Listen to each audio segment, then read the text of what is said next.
Radioscoop Explore, le podcast de la rédaction. L'info locale comme vous ne l'avez jamais entendu. C'est un sacre historique, l'un des exploits du basket français. La JL Bourg, championne d'Europe. Un succès fou ce 28 avril 2026 dans cette ville de 40 000 habitants. Retour sur cette performance inattendue avant, pendant et après la finale. Bourg-en-Bresse sur le toit de l'Europe. Dans les coulisses de l'exploit, le nouvel épisode de Radioscoop Explore est signé Didier Berthet et Gaëtan Barallon. Radioscoop.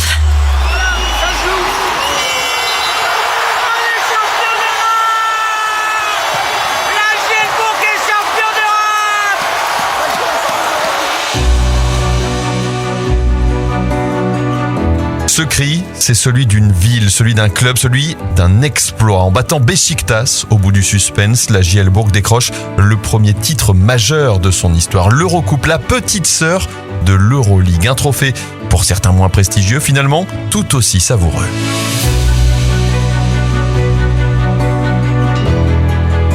Car avant cette soirée historique, le club de Bourg-en-Bresse ne faisait pas figure de favori, un club sérieux, respecté, mais pas forcément attendu au sommet. D'autant qu'il a fallu tout changer, ou presque, l'été dernier. Si le coach Freddy Fotoux avait emmené la Jeu en finale de cette compétition il y a 2 ans, celui qui est aussi sélectionneur de l'équipe de France a dû complètement reconstruire son effectif. 11 nouveaux joueurs, un seul survivant, son capitaine Kevin Kokila. Mais la mayonnaise a pris, avec un parcours solide, une phase de poule maîtrisée, un seul véritable accro en demi-finale, une défaite de près de 30 points à domicile face à Ankara avant un premier exploit. Une victoire sur le fil en Turquie, une autre à Equinox.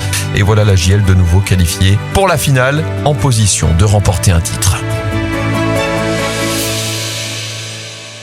On n'est pas les favoris, on le sait, mais on le sait depuis le début de la saison. Donc on a cette étiquette d'outsider qui nous va très bien. Là, il reste 2 victoires pour avoir ce trophée. Ce qui est certain, c'est qu'il va falloir que, même par rapport à la demi-finale, qu'on élève encore notre niveau de jeu. 2 victoires à décrocher face à Beşiktaş, l'une des références de cette compétition, l'un des plus gros budgets aussi, un immense défi pour les hommes de Freddy Fotoux, mais une conviction, rien n'est impossible.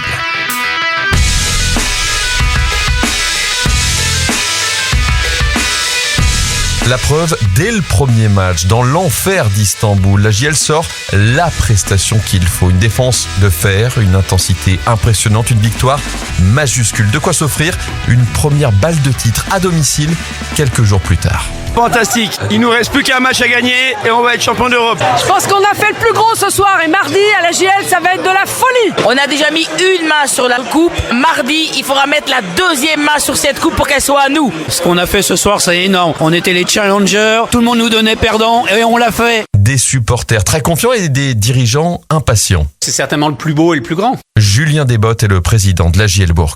Jouer une finale de Coupe d'Europe en ayant une balle de match, forcément, il n'y a pas plus grand, il n'y a pas plus beau.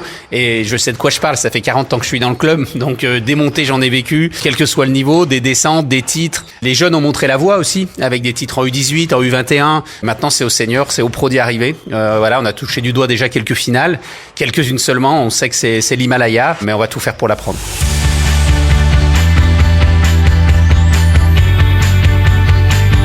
C'est le rendez-vous d'une vie, celui de la consécration. Dans la salle, à quelques heures du coup d'envoi ce 28 avril, quelque chose se passe. Les derniers réglages, les derniers préparatifs, on répète même la remise de la coupe au cas où sur le parquet.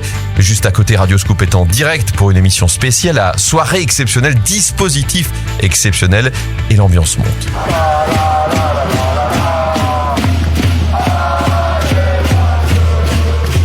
Des drapeaux, des écharpes, une marée rouge et blanche, chaque siège occupé, chaque regard tourné vers le parquet.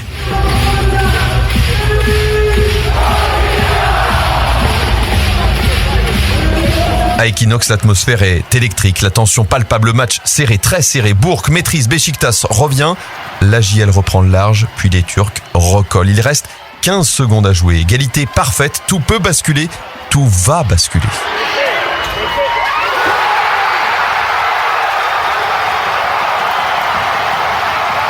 Le panier de la gagne, celui de la délivrance, cette action décisive d'Adam Mokoka, le héros du soir, 73-71. La JL Bourg est championne d'Europe. La libération la consécration. Les joueurs s'effondrent, s'embrassent, le public envahit même le parquet. Un moment suspendu.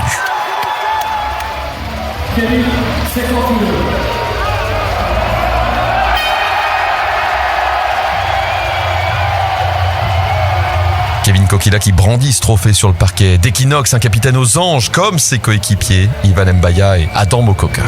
On a une putain d'équipe et on l'a montré pendant cette série. Très fier d'amener la Gielbourg sur le toit de l'Europe. Donc maintenant on va profiter. Incroyable, incroyable. On a bossé à fond pour ça. On a perdu des matchs, on a appris, on a fait des erreurs. Au final, on a atteint notre objectif. Le premier trophée majeur de la GL, on l'a ramené de la meilleure manière. On les a mis sur le toit de l'Europe. C'est fou, c'est fou, c'est fou. J'ai l'impression de vivre un rêve. C'est mon premier gros trophée en professionnel et je suis fier de l'avoir fait avec cette équipe, ce club, ce staff, ce public, ses coéquipiers. C'est juste magnifique.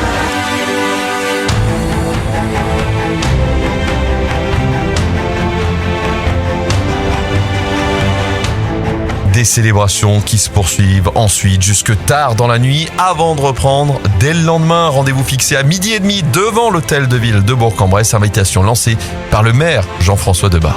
Journée fantastique, soirée fantastique hier, nuit fantastique. Je suis vraiment heureux d'accueillir ici les joueurs pour présenter la Coupe d'Europe au balcon de l'hôtel de ville devant un public très nombreux qui n'ont pas beaucoup dormi non plus. Parce que c'est un grand jour pour Bourg-en-Bresse, c'est un grand jour pour le club. Bourg-en-Bresse est sur la carte de l'Europe du sport. On a un privilège énorme d'avoir une équipe de ce niveau, un club structuré comme cela, qui nous donne des joies, des émotions aussi fortes. Des émotions partagées évidemment avec les supporters de la JL. Allez la jeune, on a gagné, champion d'Europe! C'est trop bien là d'être devant la place et pouvoir les voir avec la coupe, donc je suis trop contente. Malheureusement on n'a pas pu assister au match parce que pas assez de place. Du coup pour nous c'était important d'être là pour partager ça avec tous les joueurs, voir cette coupe et faire partager ça aussi à nos enfants qui sont des grands fans, qui adorent aller voir la JL. Waouh, quelle émotion! Je me revois encore il y a 15-20 ans assis à Médé-Mercier dans les marches d'escalier pour regarder des matchs de Pro B. Et là on est là 15 ans après sur le toit de l'Europe. Enfin franchement c'est une émotion indescriptible. C'est dingue, c'était fou. Merci Bourg, merci la ville, merci Desbottes, merci les joueurs, c'était formidable. La fête continue et puis c'est pas fini je pense. C'est pas fini parce que la saison n'est pas finie et puis on va peut-être aller en finale du championnat de France. On est là, venez chanter avec nous, on est là.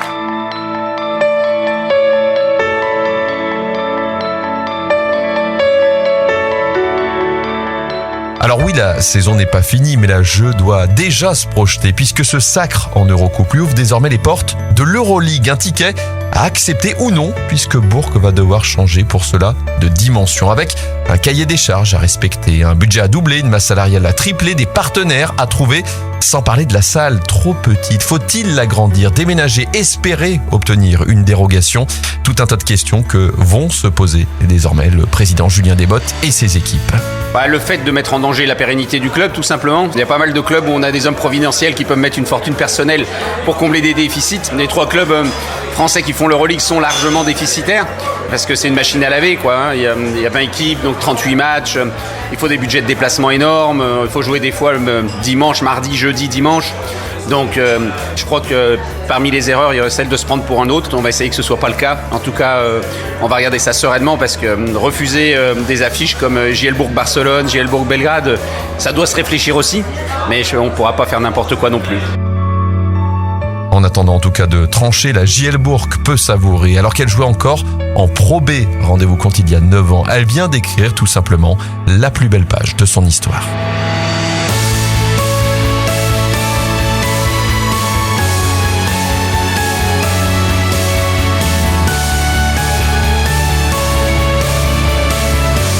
Radioscoop Explore, à retrouver sur l'appli Radioscoop, radioscoop.com et nos plateformes.